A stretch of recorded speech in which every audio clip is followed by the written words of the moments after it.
Hello and welcome to Morning Coffee and Maestros. In today's episode, we'll reveal our top 10 miniature masterpieces. While classical composers have often wowed us with large-scale symphonies, masses, and requiems, they have also demonstrated their mastery in a matter of only minutes. So today, we'll be talking about choral works that are 8 minutes or less. Imagine the craftsmanship necessary to compose these pint-sized pieces that pack a punch.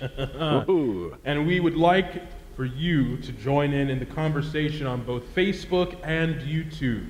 Use the live chat function. Tell us your favorite mini masterpieces or what compositions are most meaningful to you. And please ask us questions. Absolutely, and just for you, we've created our top 10 list with recommended YouTube videos of these great miniature masterpieces. So you can click in the link below this video on YouTube or in the comments section on Facebook. You'll be able to download a document with all of the pieces we'll be discussing today, as well as links to these great performances. And we hope you'll take some time and listen to our top 10 and enjoy those magnificent pieces. While you may know many of these compositions, it's our hope that you'll discover some new masterpieces along the way. We have added a few compositions that we just couldn't squeeze into our top 10. So you can check out our out of the cut list with some amazing honorable mentions. Honorable mentions. That sounds terrible, actually, but I don't know about you, but I thought this was trickier than I thought because there were so many great pieces that I liked. I mean, I love Bach's Sing It Dem Herren and Serenade to Music for Von Williams, but I go and I go, they're too long. What do I do now? Well, and of course, I think people will be quite surprised of what made it on either of my lists, my top 10 and my honorable mention. Not only did I have Haydn on my top 10, I know. But I actually had John Rutter as part of my top 20, and I think you'll enjoy the piece listed there for you to listen to. I think it'll be controversial at the very best, I think. Each of us created our own list of 10 to 15 miniature masterpieces, and then we selected them in an NFL-style draft. Now, last time we did this, Jamal had the number one pick, and it was controversial, as I remember. Very controversial. I know, people were picketing outside. But so this time, I get the number one pick, which is sure to be a crowd favorite, because unlike Jamal, I don't mind pandering to the crowd. So I think I know they're going to love mine. But before we get started, we had a really interesting week this week in the world of pandemic. I know this is the first week back. If you don't know, Jamal is also the director of music and organist here at Venice Presbyterian Church. And you guys had worship with people. What was that like? It was great. It was emotional for many people. Just not only to see people face to face, but to be in a worship service together. We have limited it to our church comfortably sits about 650 people. So we've limited it to 200 people to social distance, and we've got things roped off. And I was just amazed to see that people took responsibility for themselves. Yep. They social distanced themselves. Many wore masks. We didn't mandate it, but we strongly recommended that people wore masks. But, with just 120 people in this room spread out, the hymn singing was like no hymn singing I've heard in a long time. And I mean, I haven't heard hymn singing in 5 months. But it was really great just to be back in that routine of Sunday morning worship. How was it Come Together Choir? We finally finished recording. We did 4 recordings this week, and it was a lot. We're doing 8 recordings of these Come Together Choir. We finished the project this week.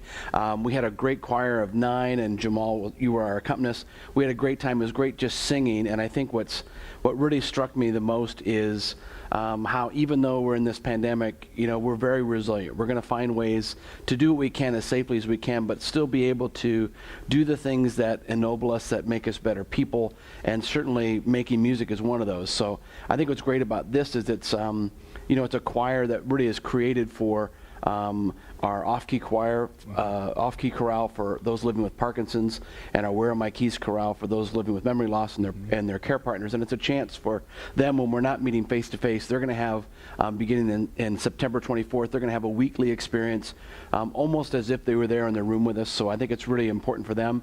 And what we found is that last year we had, or I should say last spring, we had just hundreds of people from all over the country that joined. So I think it's going to be really great. And it was so nice to make music, and we had a lot of fun, a lot of laughs, a lot of music, a lot of singing, which was great. So this particular episode, we have 10. So we're going to start at number 10. We're going to work our way up to number 1. Yes. And Jamal has the 10th pick. And what did you choose? So for the 10th pick, it would have been irresponsible. Irresponsible. It would have been irresponsible for us not to include the late, great Moses Hogan on this list of mini masterpieces. And Hogan really brought the virtuosity to the Negro spiritual. I solely attribute that to him. And whilst I love so many of his spirituals and they're all fantastic, I don't think any can truly top the Battle of Jericho. It is an exciting piece. The Battle of Jericho is based on the Old Testament story of the Battle of Jericho and Joshua. And this was the story of the first battle of the Israelites in their conquest of Canaan, which is present-day Israel, Palestine, Lebanon, and parts of Jordan. But the great thing about this piece is Hogan uses great use of the percussive sounds of the B's and the T's. And even the Jerichos. Yeah, and even the Jerichos. And I mean, you feel the marching that's happening, and he emphasizes, like I said, he emphasizes the B's and the T's of the word battle. And he also even uses kind of a descending motive when he says, and the walls are come tumbling down. Yeah. So it is a piece that is just pure text painting. And as I said, as much as I love Hogan's music, the Battle of Jericho, I think, really kind of is the upper echelon of the virtuosic spirituals, and just the way he uses the rhythm and the dynamic contrasts. I think a lot of his music, there is that great sense of harmony, but I think he always does much better with his rhythm and dynamic contrast than I think sometimes with his harmony. So number 10 today is Hogan's The Battle of Jericho. And we had 10 and 10.5. We couldn't decide. We were choosing between Battle of Jericho. What was the other one we were? Elijah Rock. Elijah Rock. That's another great one. So we had a hard time picking, but I think I'm with you that the Battle of Jericho has so much energy, and now we've talked about it 2 episodes. I still haven't programmed it, so I guess it must be time. It must be time to do that. It is. It is. So what did you have for number 9? Number 9 is one of my all-time favorite pieces. I'm a huge Ralph Vaughan Williams fan. It's called The 3 Shakespeare Songs. And what's interesting about the 3 Shakespeare Songs is it's talk about a miniature masterpiece. All 3 songs, maybe 6 minutes. They're really amazing pieces. And what I didn't realize is that they were written in 1951, and they were kind of reluctantly written by Vaughan Williams. They were doing a national competitive festival for choirs in the UK, and they were wanting to take test pieces so that all the choirs would do these particular pieces, and they would choose which was the best choir.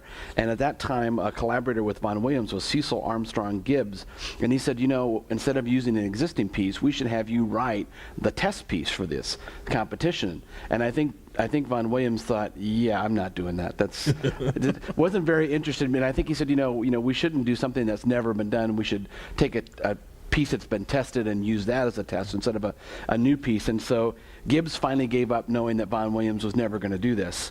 And then this is a quote from Gibbs. He says, "Soon afterwards, I was stricken down with some illness and was in bed when a fat envelope registered and bearing the Dorking postmark was brought up. Inside the manuscript of the 3 Shakespeare songs dedicated to me and the briefest of notes which ran, 'Dear Armstrong, here are the 3 Shakespeare settings. Do what you like with them, yours ever.'" And I think, it's interesting that when he put those pieces together, if you think about a test, and now you look at it, I think about these are a cappella settings. They're really challenging, and they're challenging in a variety of ways. And when you understand one of the ideas of what he was trying to do, they're difficult from a rhythmic standpoint, from a harmonic standpoint. The very last one is probably the easiest one, but it's so fast that just the addiction is really tricky. But I just wanted to tell you a little bit about the first song, which is my ultimate favorite. It's Full Fathom 5, and this is a text from The Tempest, and it refers to Ferdinand's father, Alonso, King of Naples, who's presumed drowned in a shipwreck, and whose body undergoes a magical transformation in the ocean depths. And so this is the text. It's just very short. "Full fathom 5, thy father lies. Of his bones are coral made. These are pearls that were his eyes. Nothing of him that doth fade, but doth suffer a sea change into something rich and strange." And when you get to strange, it is a rich and strange chord. He says, "Sea nymphs hourly ring his knell. Ding dong, hark how I hear them, ding dong bell." And so it has this incredible story of essentially a body that has been drowned that is transforming into something new. And what's really interesting about how he creates these sounds, it really sounds like these bells are underwater. I don't know how he does that, but it starts with the sopranos in 4 parts just doing a ding, and they go to the NG and they hold on to that, which kind of gives that sort of feel to it. But what's interesting, probably a lot of people know that he was very involved in the English hymnal and loved hymnody, and one of his famous songs is "Oh for the Saints, ba ba ba ba ba ba." So if you do the very beginning and you do the first 4 notes, yum bum bum bum, and you hold all 4 of those notes, it's the 4 notes that start this piece. The sopranos are doing that ding, and then the tenors come in this D flat, which sounds like it's from another world. And then the altos come in this with ding dong dum, dee da dum, and they're kind of out of rhythm. I mean, they're in rhythm, but it disguises the rhythm in such a way that it feels like random tolling bells underneath. And then who gets the melody? Not the sopranos, who always do, but the basses. Ba da da dee da da da da dee dee da da, and it's just so gorgeous and so amazing. And it's one of those pieces that every time I hear it, I feel like I'm underwater in this completely different world. And that's just the first movement. And then the second song is called the Cloud-Capped Towers, and it's also from The Tempest. And it really is a metaphor for the transientness of life. And what I love about this is the opening, the cloud-capped towers. There's this great progression, and it starts in F sharp minor. There's F sharp minor chord, and then it goes to a place you don't expect it. It goes from F sharp minor to E flat major, and when it does, you just go, oh. It's so gorgeous and so quintessentially Vaughan Williams. It's like in the C Symphony, behold the sea, and there's that progression, and you go, it's the greatest thing of all time. Well, this one is full of those, and it's just such a great piece. And it's, again, like 2.5 minutes long. And then at the very end, in this piece talking about the transientness of life, it says, "We are such stuff as dreams are made on, and our little life is rounded with a sleep." And what he does is he has that F sharp minor chord again, and then it resolves or moves to this F sharp or F major chord, and it's really exciting. And if you don't understand the harmony, what you'll feel is this incredible seismic shift to this new place. And now we're in a major chord, but then it says, "It rounded with a sleep, we're going to pass away." And then sopranos and tenors, very late in the game, go to an A flat and make that an F minor chord, and that's when I cry. And then the other one is just a very quick over hill over dale. It's just beautiful, fun piece, but it's just these pieces are just incredible to me, and to have that kind of craftsmanship for something you probably didn't even want to do for 6 minutes is amazing. I love Vaughan Williams more than I ever have. I will admit that English choral music was never really my thing, and I think during grad school I just started listening to Elgar and Vaughan Williams and just realizing, this is how you write for chorus. Like, this It's is amazing. how you.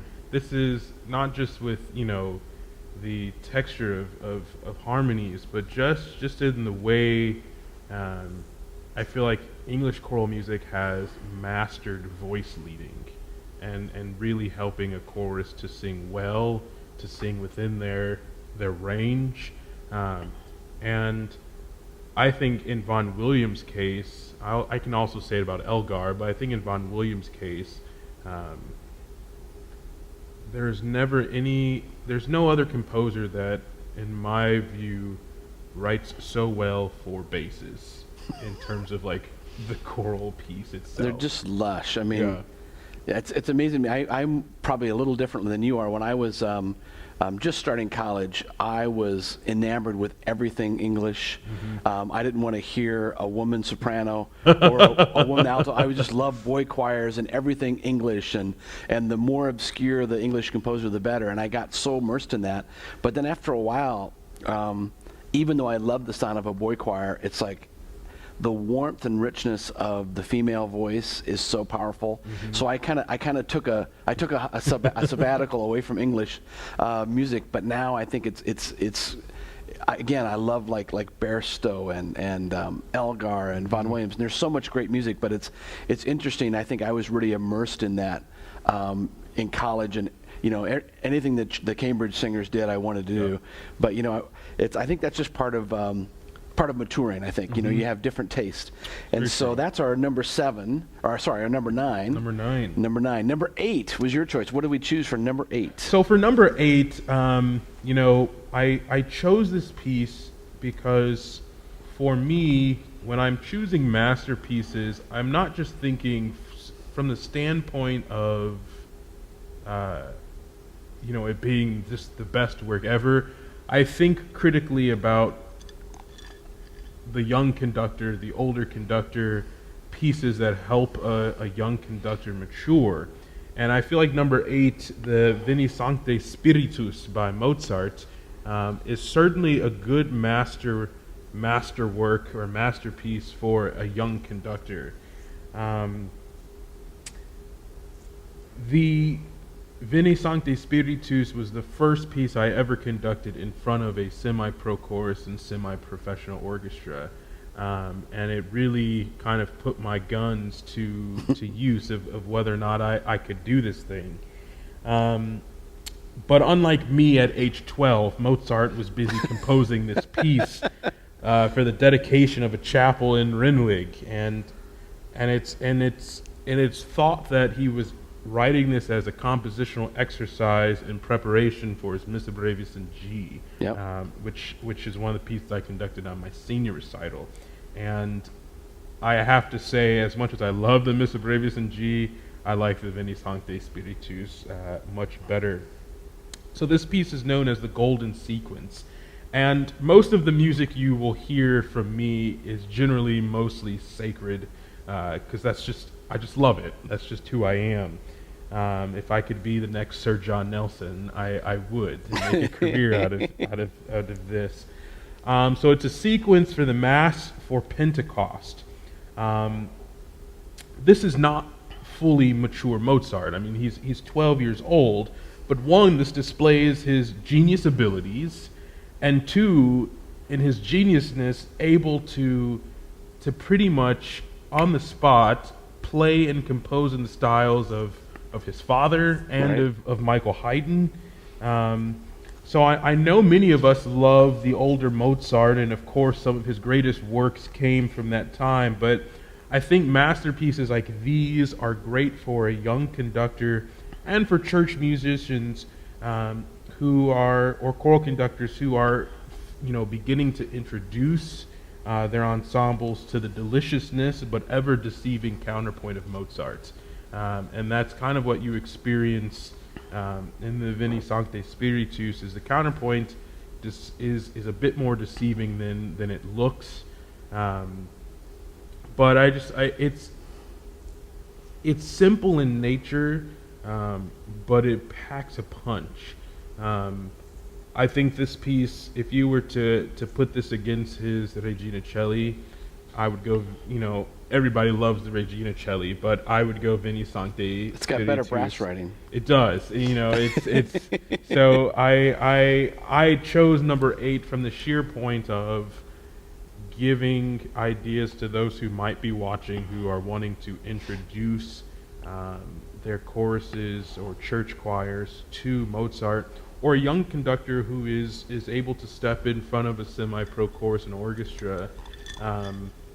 The thing that I like about Mozart's music, especially his early stuff, it gives you the ability to interpret the way you sort of want. Mm-hmm. You've got a little bit more allegiance. I mean, I think you can take allegiance in most pieces of Mozart's, but it really is a blank canvas for you to do. So if it comes out boring, it's because the conductor has it's not really Mozart's fault. Yeah, the conductor has not really done anything with the piece. But I would say, if you have not heard the Veni Sancte Spiritus, take a gander. It is, and the nice thing about all of these pieces, if you listen to our entire top 10 list, you probably need an hour and 15 minutes. Yeah. So I encourage you to take a look at that PDF, be able to download it. You can look at all the pieces, learn a little bit about the composers if you don't know about them, but also links to these great pieces. So there's a nice link to this piece. I think when you think about Mozart at 12, it's amazing the kind of stuff he was doing. I remember when I was 12, I was just going to Star Wars 11 times in a row. That's pretty much all I was doing. I was playing with Matchbox cars. Oh, I love Matchbox cars. I had the largest Matchbox car collection in the Western Hemisphere. I would disagree. Oh, see? I would disagree. How many did you have? Hundreds. See, by the time I graduated from 8th grade, I had over 3,000 Matchbox cars. Oh my God. My mom, that is a lot of Matchbox cars. Between ages 5 and 13, my mom bought me 6 or 7 every week. I just got new Matchbox cars every week because that was my thing. And I mean, most of them have been given away to charity, or my mom threw them out and I kill myself. She was tired of tripping over Matchbox cars for her whole. I hate that she got rid of them, because I mean, if I could put my entire, I would have to have a room with shelves just to display all of my and I have some in my office on my window I've seen ledge. that. I'm amazed. The more I know about you, the more alike we are, and I don't think that's good for either one of us. All right, so you chose for number 7 a piece, I think, by probably my least favorite composer, and it's a piece that I really, really love. It is the only piece by Barber that I Well, if you're going to love. pick one, that's a pretty good one. So what is this piece you've chosen? This is the Agnus Dei, and probably more of our listeners know the incredible Adagio for strings, which was a part of a string quartet, and eventually became the Adagio for strings that we all know for string orchestra. And then in 1967, he took that same work and scored it for voices, set it to the text, the Latin text Agnus Dei, and it is it's an incredible piece. And I think, as you know, the Adagio for strings is often associated with some of our deepest times of mourning, especially in our nation, and it seems to somehow invoke sadness through its beauty. I found this quote that I really like from historian Thomas Larson, who said, "The Adagio is a sound shrine to music's power to evoke emotion. This elegiac descent is among the most moving expressions of grief in any art. The snail-like tempo, the constrained melodic line, its rise and fall, the periodic rests, the harmonic repetition, the harmonic color, the uphill slog, the climatic moment of its peaked eruption, all are crafted together into one magnificent effect. Listeners, weeping in anguish, bear the glory and gravity of their grief.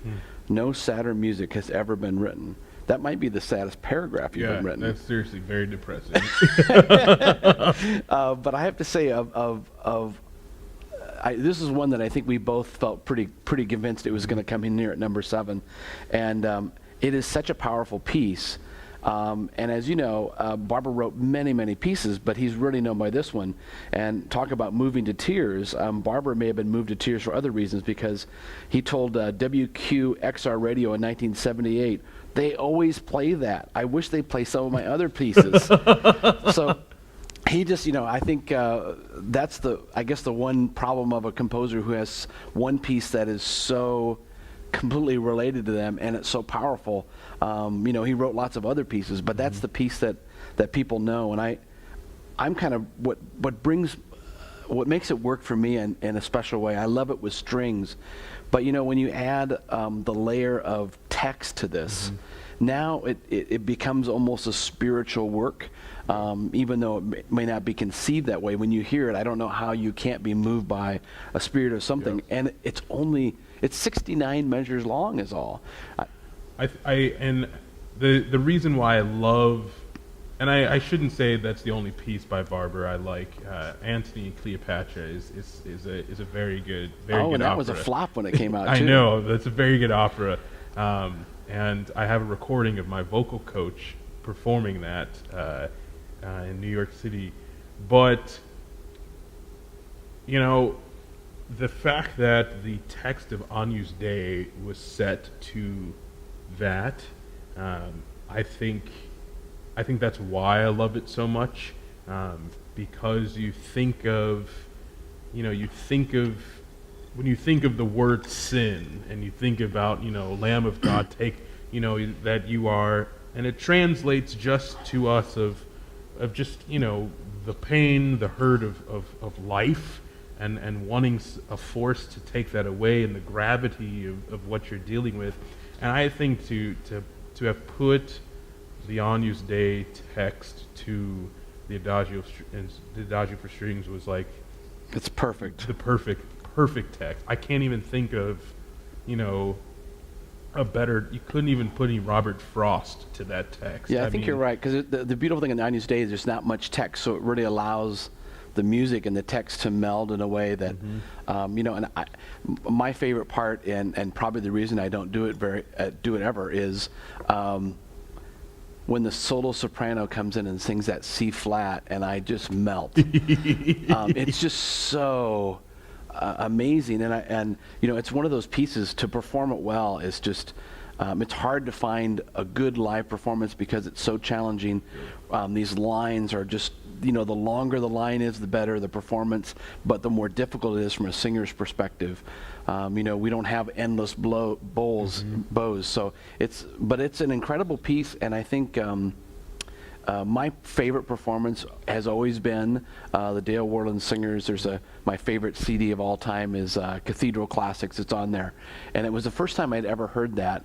And I remember just listening to that, and I was just thunderstruck by how incredible this combination of voices is. And when it gets to that C flat, it's probably 25 years old. That's the one I put in my links because it's my favorite.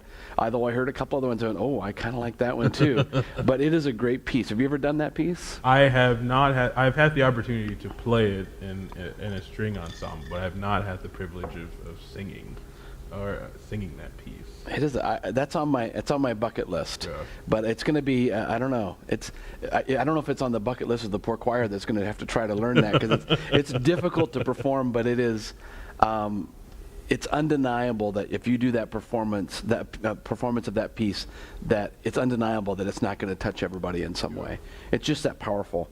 And I like number 6. We have number 6. What do we choose for number 6? Your favorite composer? All right, so now we get to the moment everyone has been waiting for. Jamal chooses Haydn. See, I didn't see it coming. I really didn't see it coming. Yes, Haydn. So this was the opening piece of my graduate recital. Oh, nice. And the Te Deum by Haydn is just, I get giddy listening to it and conducting it and whatnot. But I think besides the Pauken Mass, this is my favorite piece by Haydn, just hands down. It's great, and it's so short, but it's so awesome. So this is a very through composed piece, and the work is in 3 different sections. And so you see how much of the Haydn symphonic form he put in it. You see the traditional sonata form. You see the traditional kind of 3-movement symphony form. So you have these 2 very lively allegro passages bookending the adagio, and that is the cornerstone of the whole piece for me. Is the adagio. And this whole piece gives effect of kind of this concerto for chorus and orchestra. So the opening theme in the Allegro is this very traditional, exuberant, festive thing in the key of C, and they all start on Te Deum in unison, and then it moves into this adagio on the text Te Ergo. And it opens up with a unison C, so he proceeds with this whole unison C thing throughout, and it's mysteriously in C minor with these harmonies that just are moving chromatically. And I think that's always my favorite thing about any piece, is if there's some unique but beautiful chromaticism that makes sense, not just for chromaticism's sake. Finally, the Allegro returns to the same cheerful mood as the first passage, and if there's anything you would like to know about my favorite form of counterpoint, it is the double fugue. There's nothing sexier than a double freaking fugue, especially on the words "In te Domine speravi." I mean, nothing is better than that. So one of my guilty pleasures in this piece is the timpani, because it takes some of that same little motive from the Pauken Mass, and it is in this piece. So, no, this is the exception of Haydn, where it cannot conduct itself. All right. So now the truth is coming out. So now so this is the exception.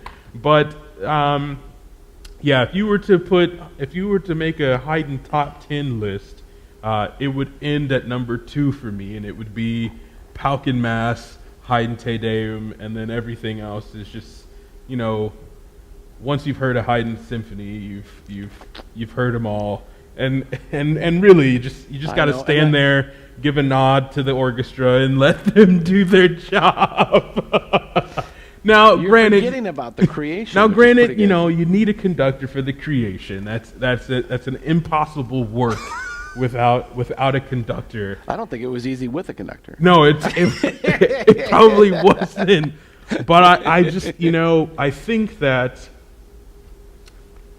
the great thing about the creation is just the way he explores.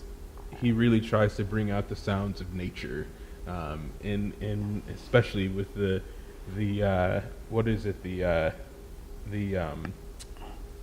bass bassoon. Oh, the contrabassoon. The contrabassoon, that makes you giggle every single time. That's the only time anyone says more contrabassoon. Exactly.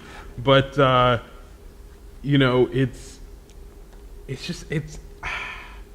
it's a great work. Creation's a great work. But even listening to a Shaw recording left me somewhat underwhelmed, and I feel like that is blasphemous to It's say almost, about Shaw, but Pauken Mass and the Te Deum just excite the heck out of me, and like no other Haydn piece has. They're great pieces. I know the Te Deum, I think I've connected 2 or 3 times, and it is a guilty pleasure. It is such a hoot. The beginning of that is so powerful. It's got to be one of the most festive pieces in the, and it's just got nice. It's got trombones and trumpets and horns and the timpani, and it's just a gas. Yeah. And the middle section is so brief but so poignant and so powerful. So yeah, I think that's an easy one. That's an easy one for number 6. When you do the adagio section of the Haydn, do you conduct in 4, or do you conduct in do you start in a kind of? I've done it 2 ways. I did it when I was younger. Everything was really fast. Okay. So I did it in 4. Okay. And then the last time I did it when I was a little brighter, I did it in 8, but kind of an 8 that doesn't look like an 8. Yeah. Because 8, can be, it looks a lot like this. It can. But I kind of did that, and it seems like it wants to start in 4 and kind of linger around a bit in 8 and then come back out. But yeah. Well, just once you get into the adagio, my favorite part is just those pulsing 8th notes. They're amazing. That's my favorite part. And I think that's why I like to do an 8, because I just want to feel like I'm involved. I don't want to just do every other 8th note. I want to kind of play with everybody. Exactly. All right, so you chose another one of my favorite composers. I did. They're back to back in this top 10. That's true. So tell us about number 5. Number 5 is Water Night by Eric Whitaker, one of your favorites. And it was an easy choice for me because I think that piece really changed the course of choral music in a lot of ways. But I want to describe a little bit. This is an early work of Eric, one of his first works at all, maybe the 3rd or 4th work. And he said this about composing it. He said, "I can't really describe what happened. The music sounded in the air as I read the poem, as if it were part of the poetry. I just started taking dictation as fast as I could, and the thing was basically finished in about 45 minutes. I've never experienced anything like it before or since, and with my limited vocabulary, I can only describe it as a pure and perfect and simple gift. It has become one of my most popular pieces, and I've heard countless people who sing it or hear it describing the same feeling I had when I wrote it down, and I remain eternally grateful for this gift." And I thought that was interesting. I've talked to a little bit more about this piece from Dale Worland, who commissioned it, and I think we both have a sort of reverence for this piece because it really changed things. And I remember the first time I heard it, I was at an American Choral Directors Association in Washington, D.C. in 2007. And for those who have never been to an ACDA convention, it's a blessing of quantity. You sit and do about 3.5 hours of listening to great choir singing great music. You go to lunch, you come back, you listen to another 3 hours, then you go to dinner. Then you come back and you listen to 4 hours in the evening, and you keep doing that. And I was in about my 3rd day of that. And you're just, after a while, even if you love choral music, you're kind of going, I'd like to hear a bassoon or a trumpet or something. I've been listening to a cappella choirs for days, and I think what happens is you just get sort of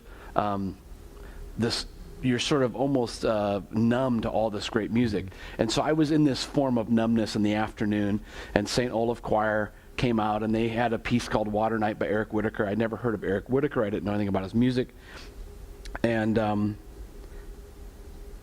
they were probably into the 3rd bar, and I was thunderstruck. And I said, I don't know who this is. I don't know. This is a voice I've never heard. And I just felt like his musical fingerprint is harmony. And he has his technique of layering note on note on note and stacking these in a way that is really original. And I really think his music, his choral music, shaped the next two generations of choral music, because now it's almost cliche to do one of those Whitaker things, but there was nobody doing it at that time. And I really feel like in about that time, 1980, there were a handful of composers that were really great, but what Whitaker was able to do is there's something about his music that captures so many people, that he has brought probably more young people to choral music than probably anyone in the last 30, 40 years. And I think it's because there's something about that music they really appreciate. And this piece, Water Music, is a poem by Octavio Paz, who wrote this poem, Agua Nocturna, in 47. And Whitaker wrote this in 1995. And the poem expresses the ebb and flow of love and the clarity that can be gained through opening up to love. And it's in 5 different stanzas, and each stanza invokes different moods. And water is essentially the main piece of symbolism. He's using water to symbolize waves and cycles of love and the power of love to change and transform. There's one phrase where it says, eyes are the window to the soul. And it really represents the fulfillment of giving love and receiving love. And the lyrics alone are poignant enough, but when you add the lyrics with this Whitaker's a cappella harmonies, it turns this text into a living, breathing, and completely immersive piece of art. And you feel like, we're back to water again for me, it feels like you're actually underwater. And I know this sounds dumb, but I've told people again and again that when I hear this piece, I say, if I could dream underwater, this is what it would sound like. You're sort of, it's one of those moments where you're listening to it and these pools of sound are being created, and you don't know, am I in a dream world? Am I sleeping? Am I seeing these images? It takes you to a very evocative, sort of unusual place. And what I think is interesting is the way he develops that. He starts pieces in B flat minor, essentially, and every phrase starts with a B flat minor chord. So a B flat minor chord is very garden variety, not very interesting, but everyone starts simply. And then as it continues, he adds these layers of colors of ninths and 13ths and 11ths, and all of a sudden it just becomes this shimmering pool. And the phrases start off really simply, and as he stacks and layers these notes on top of each other, he creates these layers of sound. And that's where he kind of creates this dreamlike sense that I don't know if I'm awake, if I'm sleeping, if I'm dreaming, if I'm seeing these visions, if they're illusions, if it's an apparition. I just don't know. And there's lots of things that I like about this piece. The one that I think is one of my favorites is there's a phrase, if you open up your eyes. And in that moment, what he does is, we've heard some really full chords, but not really big chords. And this is a real structural moment. And what he does is, on the word eyes, it's a 14-note chord that spans more than 3 octaves. And what he does is he's literally opening up the sound to this huge chord. And when you hear eyes and all these notes are stacked on top of each other, it was just a revelation. The other one that I think is kind of similar to that, as if you close your eye, the text says, if you close your eyes, a river, a silent and beautiful current, fills you from within. And on the words fills you from within, the basses start on a low E flat, and they just start stacking notes all the way up from the lowest note to the highest. While that's going, the sopranos are on a high D flat, and they start coming down. And what happens is, he fills in every note between that D flat and that E flat, and it just fills in, and it's essentially sonically filling from within. So it's a great form of text painting. And then at the very end it says flows forward, darkens you, night brings its wetness to beaches in your soul, and it is the best alto moment in the history of choral music. I get to that point and I go, oh, I wish I was an alto. So altos, you are so lucky. If you've done Water Night, it's 4.5 minutes just waiting for that moment. So that is my number 5. That's awesome. We have a question from the audience. Yeah, we have a few comments. You have some Vaughan Williams fans, one of whom said that Vaughan Williams is a baritone's best friend. Amen. Absolutely. And then we have a few viewers who mentioned some pieces that are not on the list. One is Benedictus by Jenkins. Wow. I would not. I want And- some Welsh fans. Yes, and the other one is Celtic Mass by McGlynn. I'm not Oh, familiar I with know that. of it, but I don't know it that well. It's Celtic Mass. It's McGlynn. I think it's McGlynn, You something like got that. it, yes. So yeah, I've only heard it once, and it was one of those pieces I think I was in a mad rush to program, Yeah. and I listened to it and I went, okay, that's too hard, but it's awesome. And I think I haven't forgot it. So that's a great suggestion. So that's a good one. It's called the Celtic Mass, right? Yes. And then if you've been coming to a concert of Key Chorale, I am a sucker for anything Carl Jenkins. So that was the Benedictus. Benedictus, yes. I don't know if I know Mass that of the one. Armed. Oh, that's from the Mass of the Armed Man. It's one of the most performed pieces in the world. Yeah, it's got a nice cello solo in it and all that stuff. Yeah, Yeah. He's not going to be disparaging against Carl Jenkins. That's good. No, I will not. He's 75 or 80. He'll come and Exactly. it's the Master of the Armed Man is a it's a good piece, and I like Carl Jenkins just from the sheer fact it's just fun programming. It is, and and it's- it's not something you have. It's not something that's. I don't want to say that about all of his work, but so much of it's not super cerebral. No, it's very accessible to Yeah. the performer, but especially the audience. Yeah, it's enjoyable listening for the audience. And we did his Requiem a couple times. It's one of my favorite pieces of his. And then I guess it was last year, we did Stella Natalis, which is for this incredible virtuosic trumpet player, and he was amazing. But there's great music by Jenkins, and I'm glad you liked him. So we love Jenkins as well. Well, we're at number 4. Number 4, what did you choose for number 4? And for number 4, we come to the composers of all composers. You got a good one. Verdi. And You look like you're getting choked up there. I am a little bit, because then you start thinking about Riccardo Muti. Oh, see, there you go. The gesture, I love it. No, we when we think of Verdi, and I would say this about probably people like Mendelssohn, people like Bruckner, when we think of these great soldiers of classical music, we primarily think about their orchestral works, we think about their major symphonic choral works.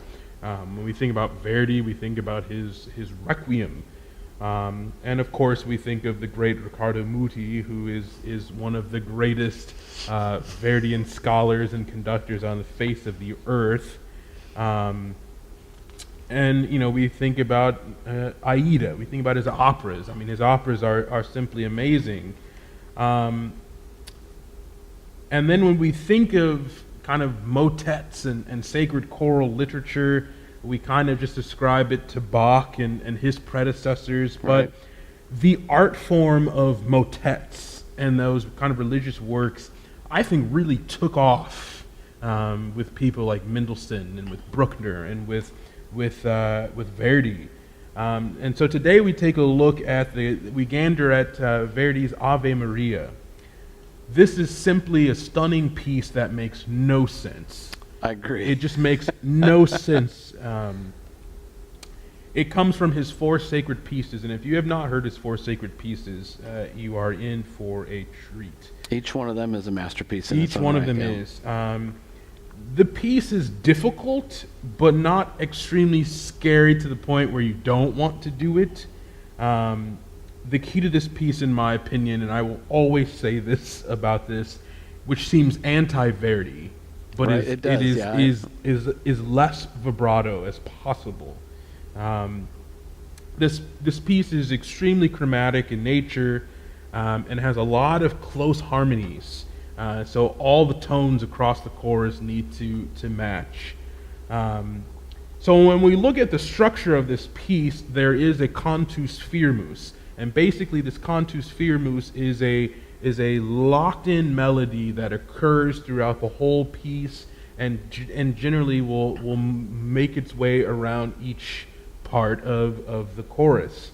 And with the cantus firmus of this piece, it's built upon a ascending and descending enigmatic scale. which Verdi found in an Italian magazine. And I didn't know this, but he did not want the piece to be performed. He didn't. But in spite of his consideration for the Ave Maria as an exercise, the work got performed. So the thing that might intrigue you music theory lovers about the enigmatic scale is there is no perfect fourth and there is no perfect fifth. So the thing is, generally, how the heck do you find tonic? And when you listen to the piece, it's kind of just like, it's almost these parallel things happening with the other people, so that you're really never really getting to tonic, but you're kind of just getting back to sort of tonic, the original note that you started on. You're back to the scale, but exactly. Yeah. So when you listen to this piece, you will notice that the scale starts in the basses, and it is. I think it was very clever for him to start in the basses, just because it adds some profoundness, and you really clearly hear it stated. And I think that's the great thing about a bass section, is you clearly hear things stated. While the other voices are while they're singing, while each section gets this enigmatic scale, all of the voices around it are singing this chromatic harmonies around it. And I've had the privilege of conducting this piece before I moved here. And it was quite the experience. It is a tricky piece. I mean, I know what I think is amazing about that enigmatic scale that it's based on is it's a very weird scale.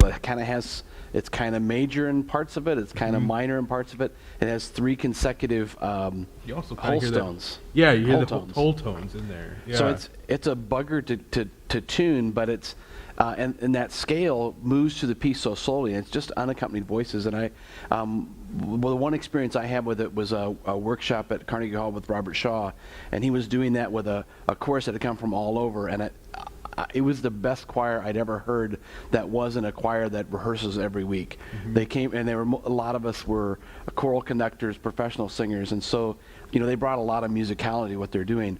And I remember he was working like a devil on this piece, and we were doing that Verdi Requiem, the Stabat Mater, the other one from the 4 sacred pieces in this piece, and I feel like the Ave Maria got about 30 or 40% of the time, even with Verdi Requiem. And I remember he said, after it was kind of going pretty well, he says, wouldn't it be incredible if other people would listen as carefully as we're listening now? He says, maybe it's possible. He says, up to now, my experience with the Ave Maria has been trying to get the mother to stay in tune. Mm. And he said, and that's about all the farther you get with this piece. He said, all my life I've tried to get the darn thing in tune.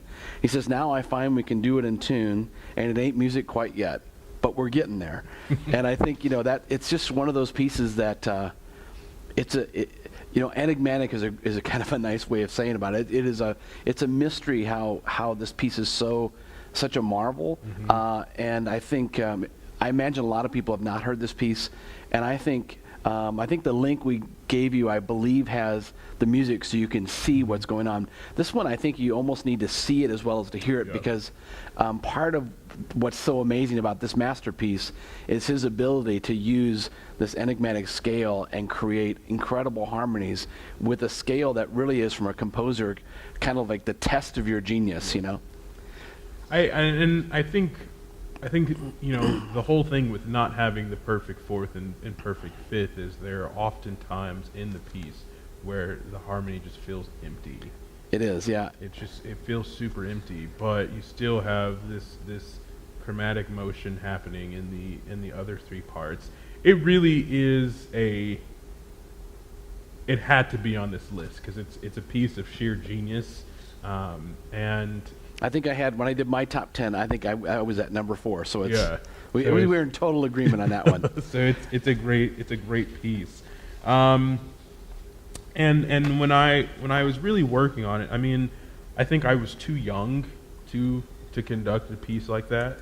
And I remember just focusing on having every we actually, when he gives the cantus firmus to the altos, that's where I started the piece in my rehearsal process, was just having, having each section just sing the cantus firmus. Yep. And learning how to listen is key, and not just listening to what's happening around you, but what's happening in your section, and matching pitch. That's always the hardest thing, is you're constantly tuning, and I always tell the thing that I constantly said in rehearsing that piece was intentionally sharp.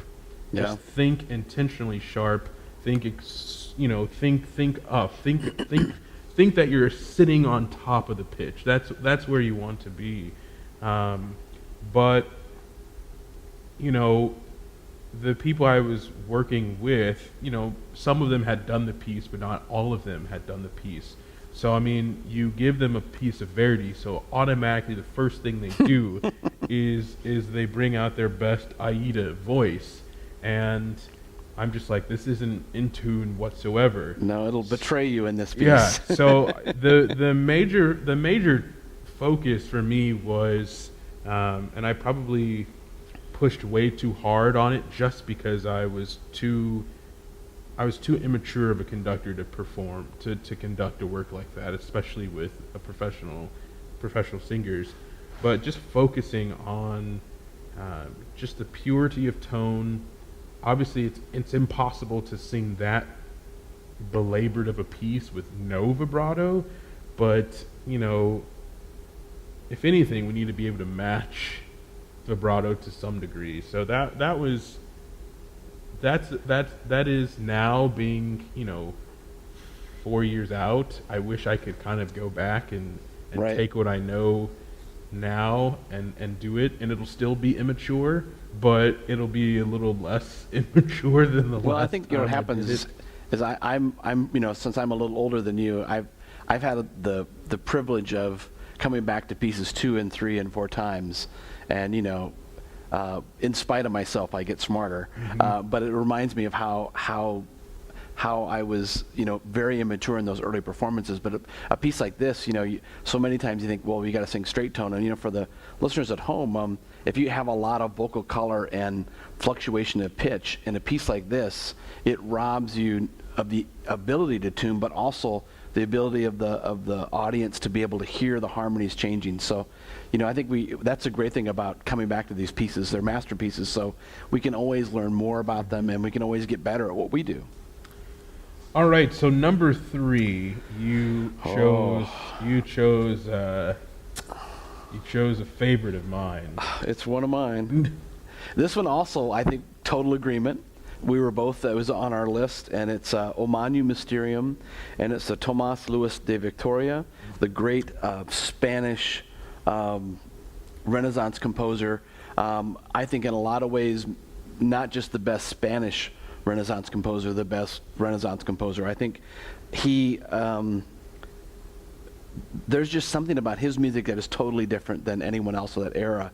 And he was a really popular, he was a triple threat. He was a composer, he was a priest, he was a mystic, and I think all of those elements, his deep spirituality, is part of his music. But what's interesting about, you think about this time, we're in the 16th century, and you have a composer whose music was known throughout Europe.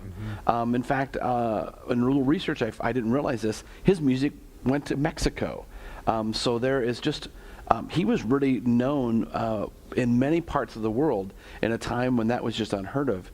And I really think he's kind of like the pinnacle of that era. And this piece he wrote when he was 24 years old. It was in 1572. Mm-hmm. And he wrote this about his music, which I think, his music really soars heavenward. And he said this about music, and I think it says a lot about him. And he said, music is not man's invention, but his heritage from the blessed spirits. And I think we sense a lot of that. And what I think a lot of people may not know, while we know Victoria now, there were hundreds of years his music was just not known. In the last 80 years, we've really become to know his music. And This piece begins in mystery and ends in praise. And it uses an old medieval nativity poem. It's not from the Bible, but it's a poem which is very simple. It says, "O great mystery and wonderful sacrament, that animals should see the newborn Lord lying in a manger. Blessed is the Virgin, whose womb was worthy to bear our Savior, Jesus Christ, alleluia." And at this time, I think the idea of a king coming to redeem, and some of the first people to see them were actually the animals. And so there's this mystery of this incredible story and redemption happening in this tiny person. And he captures that in a way that's just amazing. That, oh, pa, dee, da, dee, dee, dee. I hear 3 notes of that and I'm like, oh, I'm in. It's so beautiful, and it creates that sense of mystery with just 2 voices going in, and as one voice comes in, it just changes the harmony. And he has this sense of, like, there's lots of, it's in G minor, there's lots of D major and then D minor, and D major, D minor, C major, C minor. And so you have this sense of the harmony is just moving. Sometimes it's D major and D minor in the same measure, but it gives a sense of modality, the sense of something that doesn't feel in the key. It feels like it's another world. And it's just so great. And then it has this joyful triple time dance-like section, which is always too short for me. And then it goes back, and then it has the final cadence is just, it's just one of those cadences you go, oh, it's just absolute bliss. Now, yes, we have a question. I have a couple more pieces that nice. Viewers want to talk about. One is Northern Lights by Ola Yalo, and the other is Ave Verum by Bird. Oh, we were talking about Ave Verum by Bird, weren't we? Yeah, I love Bird. I think, so this person mentioned Ola Yalo, and Ola Yalo is absolutely better than Eric Whitaker. Well, we've had this discussion before. I don't want to live in a world without both of them. I love Ola so much. His music is just, to me, his music is just super, super cerebral to a certain degree. And I think I love him so much more because when you listen to his music, you can just tell the genius of his improvisational skills.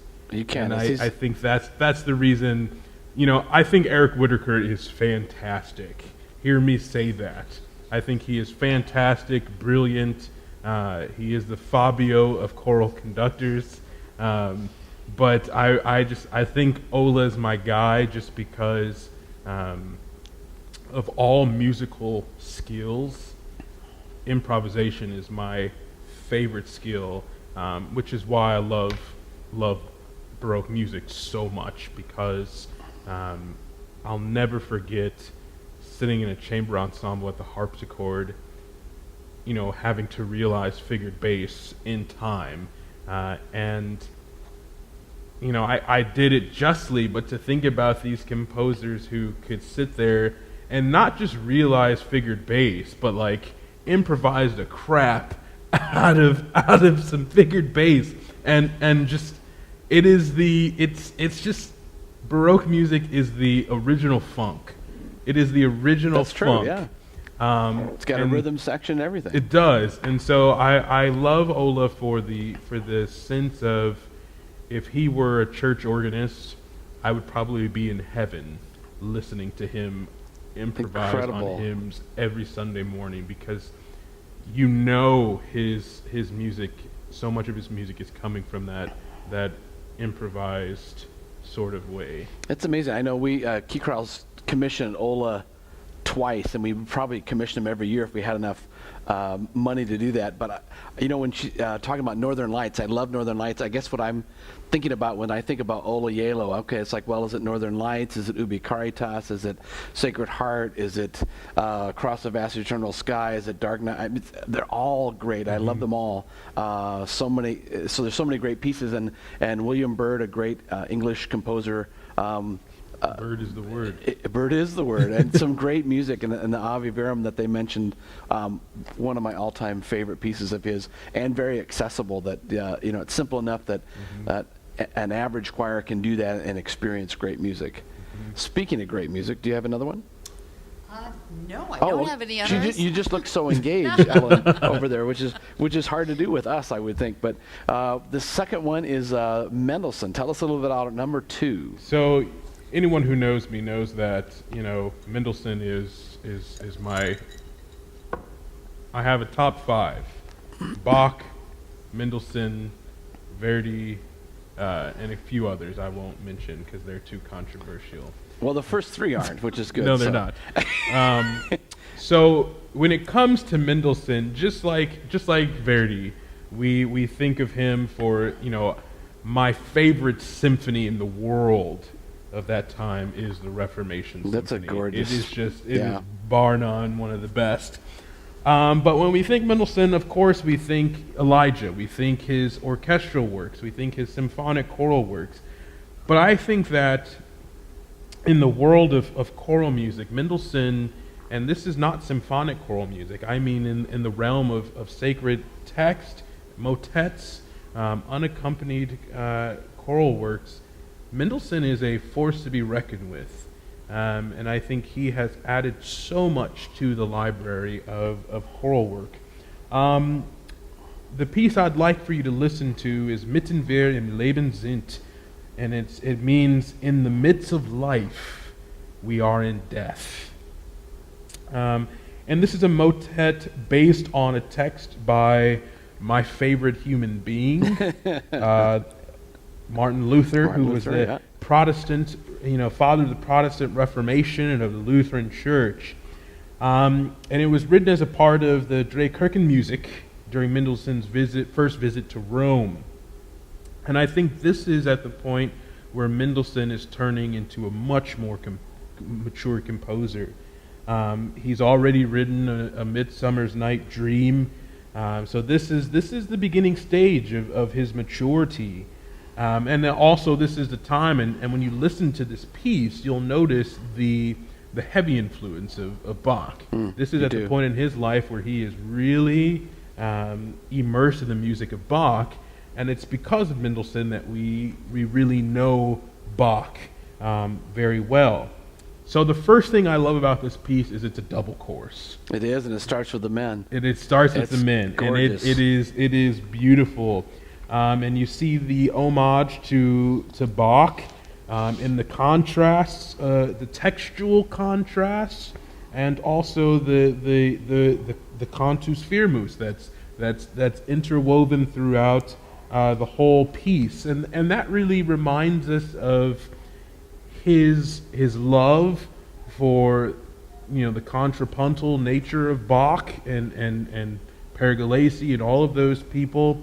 But also, it displays his maturity because he is not just writing Palestrina, but he is taking that archaic style of writing and adding such a modern, progressive, harmonic and textual language. And you start to see the motet becomes a much different thing and a much different sound all the way up through people like Bruckner. Yep. So when you listen to this piece, I can't help but to hear his faith. And I know scholars really toss around the concept and really discuss whether he was really a Lutheran Christian. But when you listen to this piece, not just the dynamic contrast, but how he uses harmony to depict the depth and depth of death, but also the strength and the nature of God, one can only assume the way he ends each of the three parts with this subtle Kyrie, one can only imagine his deep and intensified faith. It is to some degree, when you listen to Mendelssohn, especially in Elijah, it's not just a text painting of the text. It's someone who has a deep theological understanding of what's happening, and is really drawing out on that. You have to, and I've had the ability not to study this piece and to conduct this piece, and like everything I really love, I love harmony. I think that's the best thing. And the reason why I love harmony so much in this piece is because the harmony dictates your interpretation of this piece. And this one especially, yeah, because the harmony is what's driving, it's really driving the whole piece. It drives the tempo, it drives your, because if you look at most copies of this, early copies of this piece, there are no dynamics in it. And so not only does this drive your understanding of tempo, but it drives your understanding of cadence. It drives your understanding of dynamic choices, and that's the one thing that I love about, more so about Mendelssohn's motets and his psalm settings that are a cappella, is that he subtly tells you what to do, and you just have to be willing to explore. Not just the text, but explore the harmony enough to hear what he's telling you to do, but gives you creative style.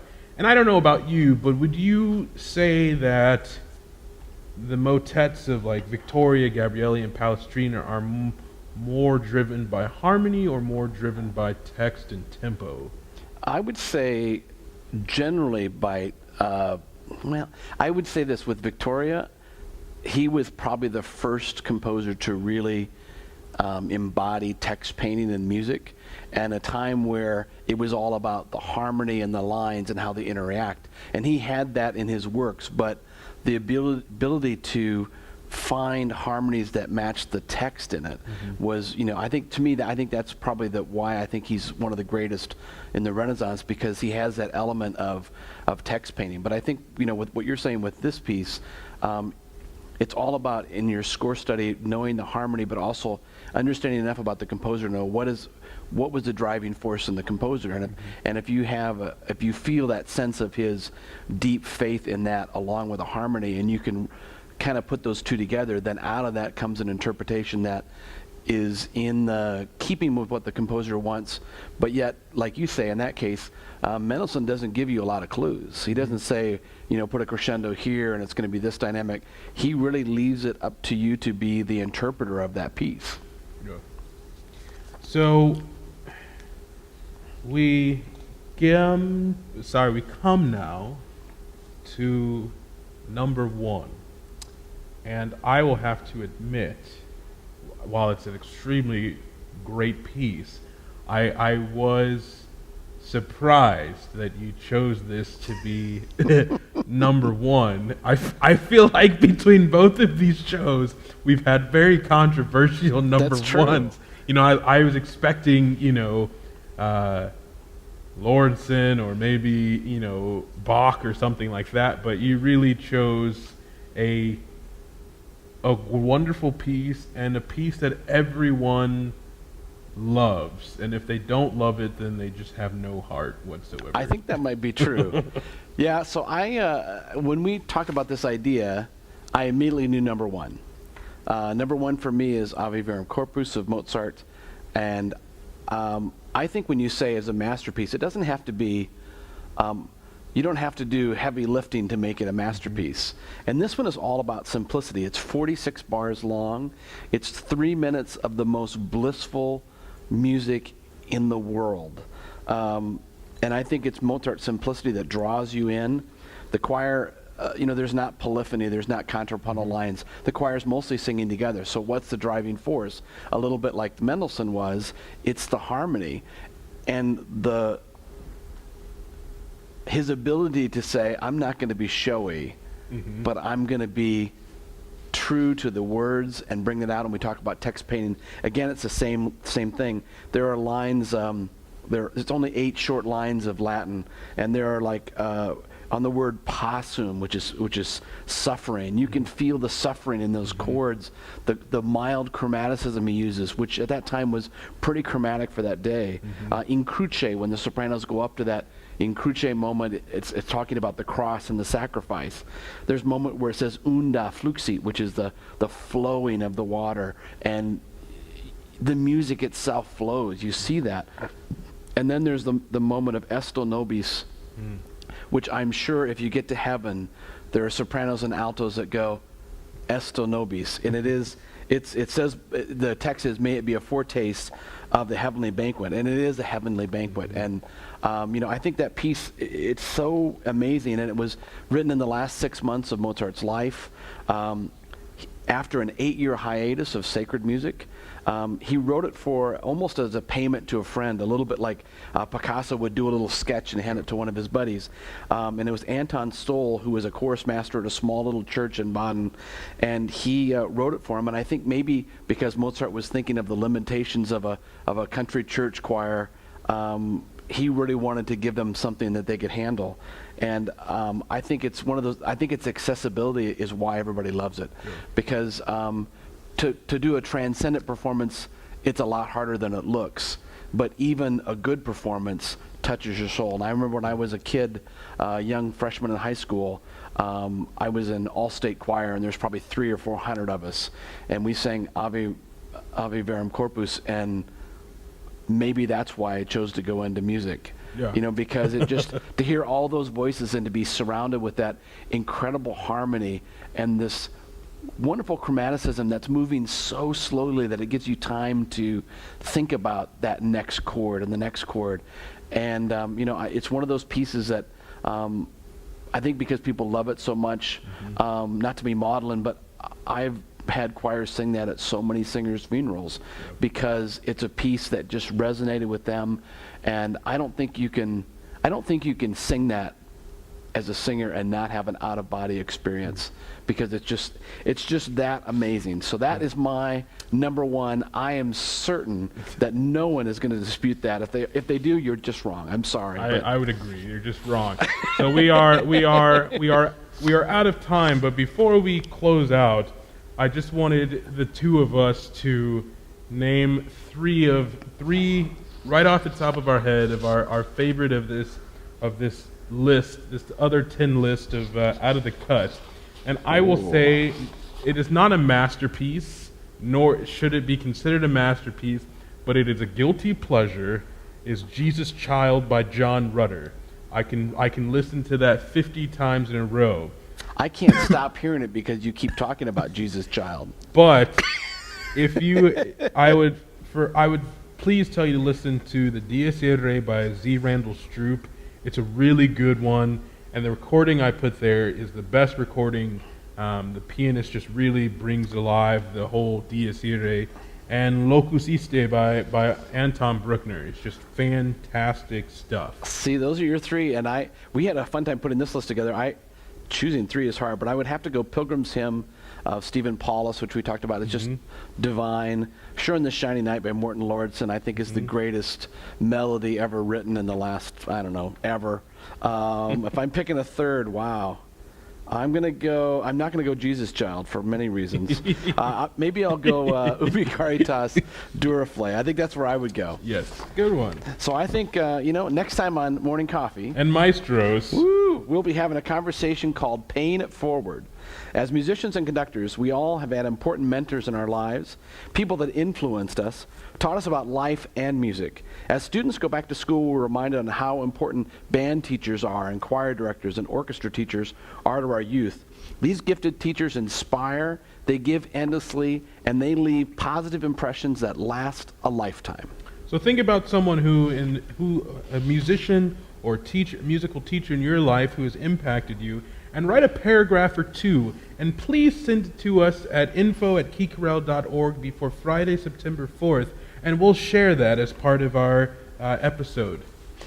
Exactly right. We definitely want to hear your stories because all of us are better because of the people that have invested in us. And so Jamal and I will be sharing a little bit about some of our mentors, how they paid it forward to us, and more importantly, how we pay it forward to the next generation of music makers. And we want to thank you for joining us today in this conversation. And if you feel so led, please give to the many different things that we do here at Key Corral and our many outreach opportunities. We certainly would love to have your donation and to partner with you in bringing music to the community both here and around the world. And it's so great to connect with you all every other Friday. And remember, if you're catching us for the first time, you can always check out our other episodes on the YouTube channel or on Facebook anytime after the premiere. If you enjoy these conversations, please help spread the word and let your friends and family know about Morning Coffee and Maestros. So I have to say, Jesus Child, really? Jesus That Child, was the man. one